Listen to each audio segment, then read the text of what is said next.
Okay, तो पहले जो है हम वो डेटा स्ट्रक्चर की डेफिनेशन जो है वो देख लेते हैं। Data structure can be defined as the group of data elements which provides an efficient way of storing and organising data in the computer so that it can be use efficiently. Okay, जो data structure जो है वो क्या होता है, वो group of elements जो हमें provide the way that we can organize and store the data in proper way, that if we want to use in future, so we can easily fetching the data. That's why we use the data structure. Okay, data structure जो है वो हमें एक facility देता है storing और organisation की। तो उनका जो है वो एग्जाम्पल जो है वो कौन कौन से है, जो डेटा स्ट्रक्चर जो है वो एरे है, लिंक लिस्ट है, स्टैक है, क्यू है, ये जो है वो सारे डेटा स्ट्रक्चर के एग्जाम्पल है। ये जो एरे, लिंक लिस्ट, स्टैक वो हम डिटेल में फिर जब थोड़ा कोर सेक्शन जो है वो थियोरी सेक्शन जब पढ़ लेंगे तभी उसके बाद हम देखेंगे कि इसमें एरे क्या होती है, डेटा स्ट्रक्चर में लिंक लिस्ट क्या होता है, स्टैक क्या है, क्यू क्या है। और जो है वो data structure are widely use in almost every aspect of computer science. Okay, data structure जो है वो हर एक कंप्यूटर साइंस जो है उसमें यूज होता है। फॉर एग्जांपल जो है आप ऑपरेटिंग सिस्टम देख लो, कंपाइलर डिज़ाइन देख लो। अब जो हम वर्क कर रहे हैं अभी जो ज़्यादा चल रहा है वो एआई, आर्टिफिशियल इंटेलिजेंस देखो, सभी में डेटा स्ट्रक्चर का जो है वो यूज़ होता है। ओके, तो उनका यूज़ जो है वो किस तरह से होता है वो भी हम देखेंगे।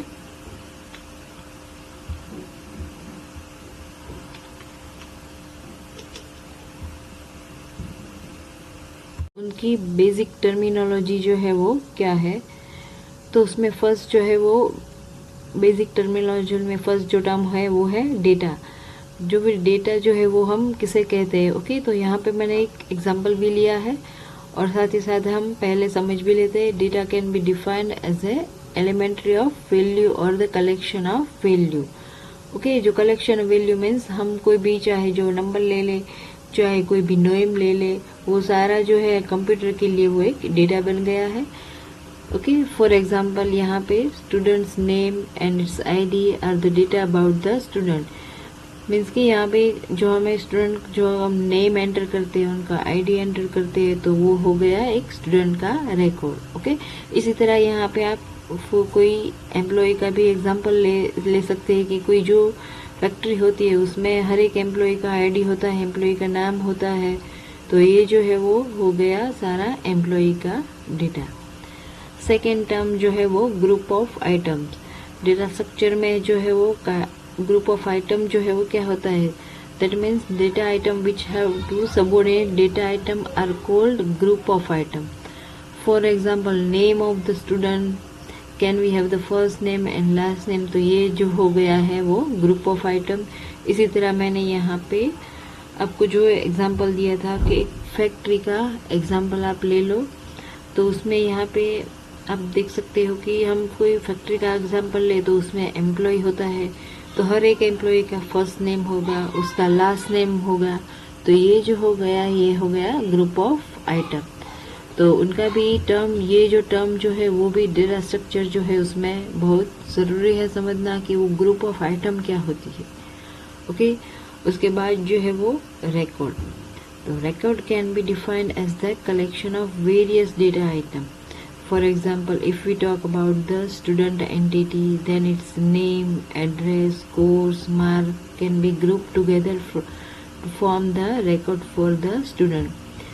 Okay, तो means डेटा स्ट्रक्चर जो है उसमें रिकॉर्ड जो है वो क्या होता है कि रिकॉर्ड मीन्स कि हमें एक स्टूडेंट की हमें इंफॉर्मेशन चाहिए, तो इंफॉर्मेशन जो है उसमें हम उसका जो है वो रिकॉर्ड में उनका नाम ढूंढ सकते हैं, उनका address, course, marks can be group together. Means के एक जो स्टूडेंट में हम डिफाइन करेंगे, मुझे ये रोल नंबर 1 की जो है वो सारी इन्फॉर्मेशन चाहिए, उन्हें कौन सा कोर्स लिया है, ओके, उसका नाम, फर्स्ट नेम, लास्ट नेम, उनके लास्ट ईयर के मार्क, ओके, सपोज कि अभी एग्ज़ाम ख़त्म हो गई है तो उनके मार्क हमने एंटर किए हैं, तो वो मार्क, ये जो सारा जो रिकॉर्ड जो है वो हमें कहाँ से मिलेगा? The collection of data, okay, the means record of the data structure. उसमें से हम सारे जो रिकॉर्ड जो है वो किसे बोलते हैं कि उसमें आपको एक स्टूडेंट की सारी डिटेल मिल जाए तो वो हम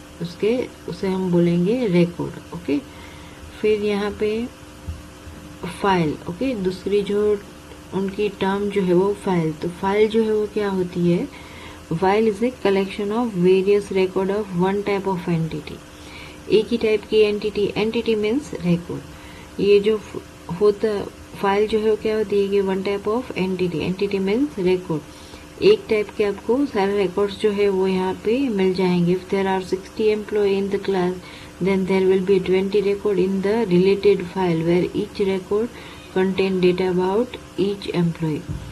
कि यहाँ पे जो एग्जांपल लिया है कि 60 एम्प्लॉय होगा, 60 एम्प्लॉय बोलते हो सकते हो, अदरवाइज आप यहाँ पे कोई स्टूडेंट का एग्जांपल भी ले सकते हो कि उसमें हर एक जो स्टूडेंट की जो है वो एक पर्टिकुलर फाइल होती है। सपोज कि हम हमारे स्टूडेंट्स के एक एग्जांपल यहाँ पे कंसिडर करें कि हमें जो है वो कॉलेज का फर्स्ट ईयर होता है, फर्स्ट सेमेस्टर होता है, तो उसमें हम रिकॉर्ड मेंटेन करते हैं, हर एक स्टूडेंट की फाइल मेंटेन करते हैं। तो फाइल में से ही हमें स्टूडेंट का उनके लास्ट ईयर के परसेंटेज मिल जाएंगे, उसमें इंटरनल के कितने परसेंटेज मिले हैं वो भी मिल जाएंगे, और उसके बाद जो है उसमें सेमेस्टर 1 जो कंप्लीट हुआ है उसमें उनको कितने मार्क आए वो भी यहाँ पे मिल जाएंगे। तो हर एक स्टूडेंट के जो कॉलेज जो फाइल मेंटेन करते हैं उसमें भी डेटा स्ट्रक्चर जो है वो उनका यूज़ होता है। तो ये जो है वो सारी बेसिक टर्मिनोलॉजी थी, ओके। तो अब हम देखते हैं कि why we need data structure. Data structure जो है वो हम उनकी ज़रूरत क्या थी। सो उनका फर्स्ट जो टॉपिक है वो processor speed. To handle very large amount of data, high speed of processing is required, but as the data is growing day by day, billions of files per entity, processor may fail to deal with that much amount of data. Processor speed means यहाँ पे ये जो है sentence जो है हमें ये कह रहा है कि हम जो है वो स्टूडेंट का जो है वो डेटा जो है वो सपोज के हैंडल कर रहे हैं, तो हम सारे स्टूडेंट की जो है वो 1 बाय 1 रिकॉर्डिंग जो है वो पीसी में डाल रहे हैं। तो हमें कई बार ऐसा होता है कि डे बाय डे जो स्टूडेंट की स्ट्रेंथ जो है वो बढ़ती चली जाती है, और फिर जो है हमें कोई पर्टिकुलर स्टूडेंट का जो रिकॉर्ड जो है वो फैच करना होता है।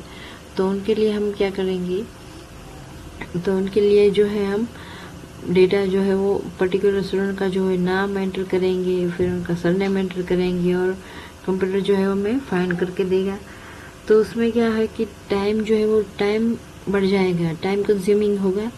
तो उनके लिए यहाँ पे डेटा स्ट्रक्चर जो है वो डिफाइन किया गया है, क्रिएट किया गया है कि उनकी डेटा स्ट्रक्चर का जो है हम यूज़ करके ये जो स्पीड जो है हमारी बढ़ा सकेंगे।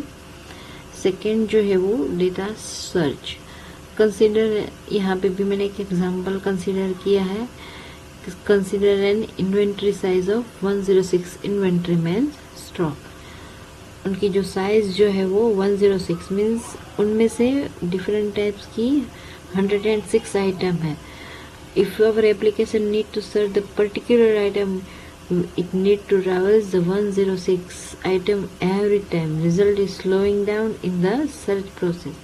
मीन्स कि हम कोई स्टोर का एग्जांपल ले लें कि उसे स्टोर में हमें ये पता करना चाहिए कि उसमें पर्टिकुलर आइटम जो है वो, सपोज कि हम कोई दवाई का जो एग्जांपल ले लें कि वो दवा उन स्टोर में है या नहीं है, उनके स्टॉक में है या नहीं है। तो उन्हें क्या करना पड़ता, अगर जो डेटा स्ट्रक्चर का यूज़ नहीं करता होगा तो स्टॉक में जो सारी जो दवाएं है वो सारे के नाम सर्च करता। तो उसके अलावा हम with use of data structure जो है उनका यूज़ करके हम जो है वो उनकी टाइम कंज्यूमिंग जो है वो नहीं होगा। मीन्स कि हम पर्टिकुलर सर्च में ही जाएंगे कि हमें यही दवा चाहिए, यही रिकॉर्ड वाली उसमें हमें कुछ रिकॉर्ड्स के नाम दिए गए होंगे कि ये दवा होगी, सपोज कि उनका नाम होगा 106 होगा, सॉरी उनका जो इन्वेंटर रिकॉर्ड में हम डालेंगे 06। ओके, तो 06 वाला जो रिकॉर्ड है वही हमें फाइंड करके दे, तो उसके जो है वो हमें क्या होगा कि सर्च रिजल्ट जो है वो जल्दी मिलेगा और हमारी जो कंप्यूटर की स्पीड जो है वो भी डाउन नहीं होगी। ओके, फिर जो है वो मल्टीपल रिक्वेस्ट मीन्स कि यूज़र यहाँ जो है वो हम सपोज कि कोई सर्च इंजन ले ले। ओके, तो यहाँ पे ऐसा तो है नहीं कि कोई एक ही यूज़र सर्च करता होगा, सारे कई यूज़र जो है वो ऐसे होंगे कि एक ही आइटम का एक ही आइटम जो होगी उनके सर्च करने वाले कई यूज़र होंगे, तो उनके लिए सर्च जो है वो वेब सर्वर जो है कई बार डाउन ना हो, इसलिए यहाँ पे हम डेटा स्ट्रक्चर का यूज़ करते हैं। मैंने यहाँ पे भी वही एग्जांपल लिया है।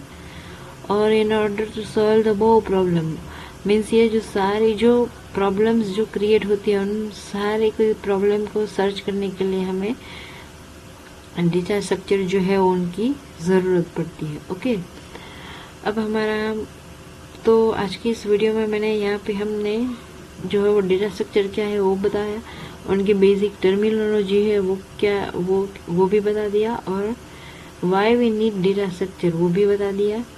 ओके, आज के वीडियो में गाइस इतना ही, फिर मिलेंगे नया वीडियो और नया वीडियो जो होगा वो भी डेटा स्ट्रक्चर का ही होगा। इन्हीं सीरीज में हम आगे जाएंगे, तब तक के लिए बाय, थैंक यू।